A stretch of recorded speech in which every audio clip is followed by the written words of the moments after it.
अस्सलामु अलैकुम आदाब। मैं भी वही हूँ जो आप हैं, माँ भारती की संतान है। आपकी तरह मेरी शराओं में भी तपस्या का तेज भरा है। आज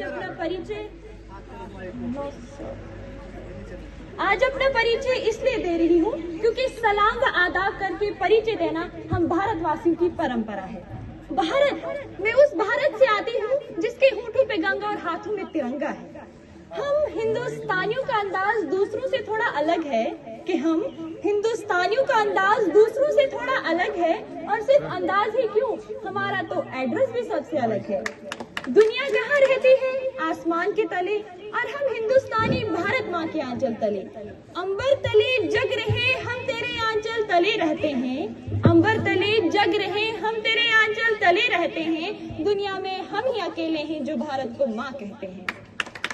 लोग फौज में नौकरी करते हैं तो फौजी कहलाते हैं। हम बिना वर्दी पहने खुद को भारत का सिपाही कहते हैं। कि जितनी बार भी आंखों से तिरंगा गुजरे आदर से सर झुकाते हैं। कि एक अजीब सा सपना रोज हमारी आंखों को सताए कि जान तो एक दिन जानी है, अगर देश के लिए जाए तो मजा आ जाए। ऐसे हैरान होके मत देखिए, ये कहाँ लिखा है कि एक आम हिंदुस्तानी देश के तिरंगे की सौगंध नहीं ले सकता। ये कहाँ लिखा है कि जिसने वर्दी नहीं पहनी वो देश के लिए जान नहीं दे सकता। जिस मुंह पे वर्दी न कहंदे सितारे, न झंडे झुकेंगे जिक्र पर हमारे। पर जान निसारी की जब बात होगी, आगे मिलेंगे कतारों में हम, तो क्या जमीन पे रहे न रहे तारों में मुस्कुराएंगे हम। वो बाग हंसता रहे हम जिसे हिंदुस्तान कहते हैं। वो बाग हंसता रहे हम जिसे हिंदुस्तान कहते हैं। दुनिया में हम ही अकेले हैं जो भारत को माँ कहते हैं। देख लो हमारी हिस्ट्री उठा के, 5000 सालों में हमने किसी पे अटैक नहीं किया, जंग का कहर कहीं तोड़ा नहीं, लेकिन जिसने भी हमारी तरफ आंख उठा के देख लिया तो हमने उसे देखने लायक छोड़ा नहीं। साइंस कहती है कि कोई भी इंसान नहीं सह सकता 0 से नीचे और 50 से ऊपर का तापमान। 0 से नीचे चटक जाती है हड्डियां और 50 से ऊपर पिघल जाती है मांसपेशियां। तो फिर ये लोग कौन है जो सियाचिन के ग्लेशियर पर -30 डिग्री में तिरंगे के तार कस रहे हैं? ये लोग कौन है जो भाड़ के रेगिस्तान में 52 डिग्री पर ठहाका मार के हंस रहे हैं? ऐसी जानबाज या हार्ड मांस के पुतलों में कहा, इसके लिए तो कोई यक्ष या देवदूत होना चाहिए। फौजी खुदा के भेजे हुए फरिश्ते हैं कोई और सबूत चाहिए? दोस्तों के लिए स्वागतम का गीत है हम, और दुश्मनों के लिए मुंह तोड़ जवाब भी हम ही गौतम बुद्ध है और राणा प्रताप भी हम ही। तब मैंने कहीं सुना था कि हर फैसला होता नहीं सिक्का उछाल के, ये दिल का मामला है जरा देखभाल के। मोबाइलों के दौर के आशिकों को क्या खबर, रखते हैं कैसे खत पे कलेजा निकाल के। गलती से भी तुमने हमारी कमजोरी को शराफत समझ लिया तो बहुत पछताओगे। लाल किले पर तिरंगा और सड़क पर भारत माता की जय, और स्कूलों में विंध्य हिमाचल यमुना गंगा। क्या सिर्फ इतनी आजादी काफी है? क्या सिर्फ इतनी सी आजादी के लिए वो जने उदारी कॉपनी बार में ब्रिटिश फौज से लड़ गया था? और वो 23 साल का सरदार रंग दे बसंती गा के फांसी चढ़ गया था? क्या सिर्फ 1.5 गज कपड़े के लिए नेताजी ने हिटलर को आग दिखाई थी? बहुत आंसू भाले वीर गादाओं पर, बहुत मेरे लगा दी शहीदों की चिताओं पर। अब जरा आगे बढ़ना होगा, वी द पीपल वाला पन्ना दोबारा से पढ़ना होगा। आजादी वो है जब पैरों को छालों का डर न रहे और सच को सवालों का। आजादी वो है जब न सपनों के दरख्त फलने से डरे और न टूटी हुई चप्पलें डिजाइनर जूतों के साथ चलने में। आजादी वो है जब झुके हुए सरों का मुकद्दर बदल जाए और झोंपड़ियों के दिल से हवेलियों का डर निकल जाए। आजादी वो है जब घोंसले की चिड़िया बाधाओं का पिंजरा तोड़ दे, का खा गा एबीसी से डरना छोड़ दे। आजादी वो है जब अमन के गीत गाते हुए गले से लहू न आए। जीना हमारा हक है और यह हक बुनियादी है, बस बढ़ते रहो थोड़ा सा आगे। आजादी है, आजादी ऐसे ही थोड़ी मिल गई आजादी। हजारों गोलियां चल गई, करोड़ों कोड़े बरस गए। भारत माँ के लाडले कभी सेंट्रल जेल में बर्फ की सीढ़ी पर लिटाए गए तो कभी काला पानी में एक एक बूंद पानी को तरस गए। कितनों ने जान की बाजी लगा दी, कितनों ने भरी जवानी में अपनी लाशें बिछा दी, ऐसे ही थोड़ी मिल गई आजादी। ये जो 26 जनवरी है ना, यहाँ तक पहुंचने का रास्ता 23 मार्च से होके गुजरा है। वो 23 मार्च जब अंग्रेजों ने भगत राजगुरु सुखदेव को फांसी दी थी। ये 26 जनवरी 27 फरवरी की कुर्बानी का सिला है, जब चंद्रशेखर आजाद ने अल्फ्रेड पार्क ने आखिरी गोली अपने मस्तक में उतार ली थी। 26 जनवरी 30 अक्टूबर के बाद नसीब हुई है, जब लाला लजपत राय को जेम्स स्कॉट की बेदर्द लाठियों ने बरस बरस कर तोड़ दिया था। ये 26 जनवरी 30 अक्टूबर की कीमत पर मिली है, जब बाबू ने आखिरी बार हे राम बोल के हमें अकेला छोड़ दिया था। आंखें भीग रही है ना, तो रोके अपनी आंखों से, बोले अपनी आंखों से कि आज उदासी का नहीं उत्सव का दिन है। आज तो ढोल के बजाएंगे, जश्न मनाएंगे, और जो घर वापस लौट के नहीं आए आज उनकी याद में गाएंगे। शुक्रिया। उठाए कुछ वर्क लाले ने कुछ नरगिस ने कुछ गुल ने, उठाए कुछ वर्क लाले ने कुछ नरगिस ने कुछ गुल ने, चमन में हर तरफ बिखरी हुई है दास्तां मेरे। जनाबे सदर ज़िवकार, मौजूद साथी इकराम और मेरे हमसफर साथियों, आज की इस तारीखी जश्न यौम जमहूरी के मौके पर मेरी तकरीर का उन्वान है यौम जमहूर। हजरात, आज के इस कौमी यादगार दिन में हिंदुस्तान के गोशे गोशे में मुख्तलिफ तंजीमों, अदारों, मदरसों, स्कूलों और कॉलेजों में धूमधाम से यौम जमहूर 26 जनवरी का 75 जश्न मनाया जा रहा है। हिंदुस्तान की आजादी की कहानी और जमहूरियत की दास्तान सुनाई जा रही है।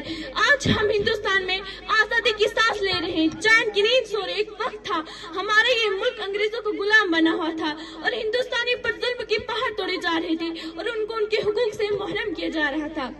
अपनी सांसें हम तेरे नाम करते हैं, अपनी सांसें हम तेरे नाम करते हैं, ऐ वतन तेरी अजमत को सलाम करते हैं। क्या ये जमहूरियत का खून नहीं है? क्या ये सेकुलरिज्म का मजाक नहीं, दस्तूरी आजादी की खिलाफ वर्जी है? यही हमारे लिए लम्हा फिक्रिया है, वो हमारे हुक्मरान के सामने बड़ा सवाल निशान है।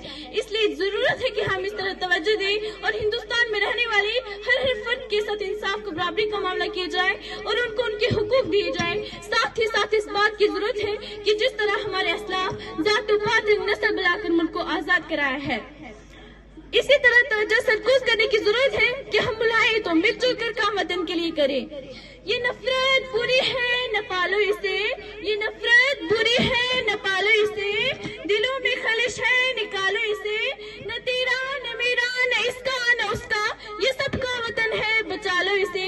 इन्हीं ने ख्वाहिशों से आपसे जुदा होती हूँ। शुक्रिया वस्सलाम। मेरे प्यारे भाइयों और बहनों और मौजूद अफसरान और मौजूद सामने इकराम, अस्सलाम वालेकुम व आदाब। वो वतन से वफादारी के सबूत मांगते हैं कि वो वतन से वफादारी के सबूत मांगते हैं, हम तो वतन की खाक से भी तयम्मुम करते हैं।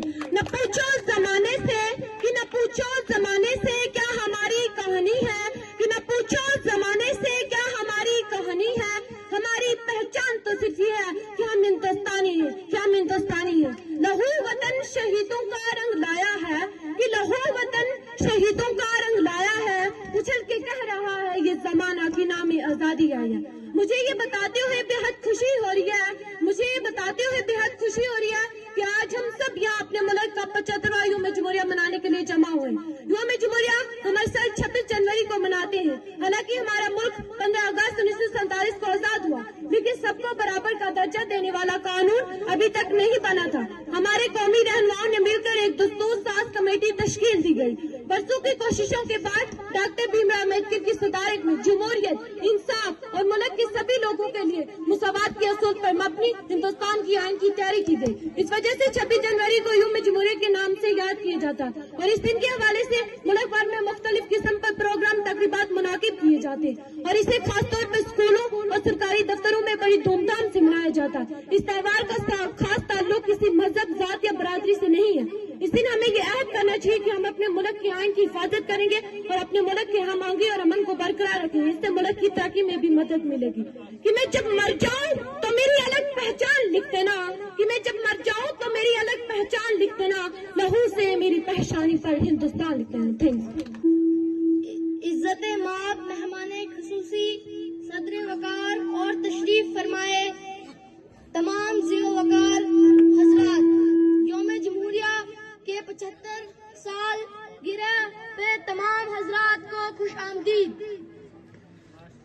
मैं आज आपको यौम जमहूरिया पे चंद अशार पेश करना चाहता हूँ।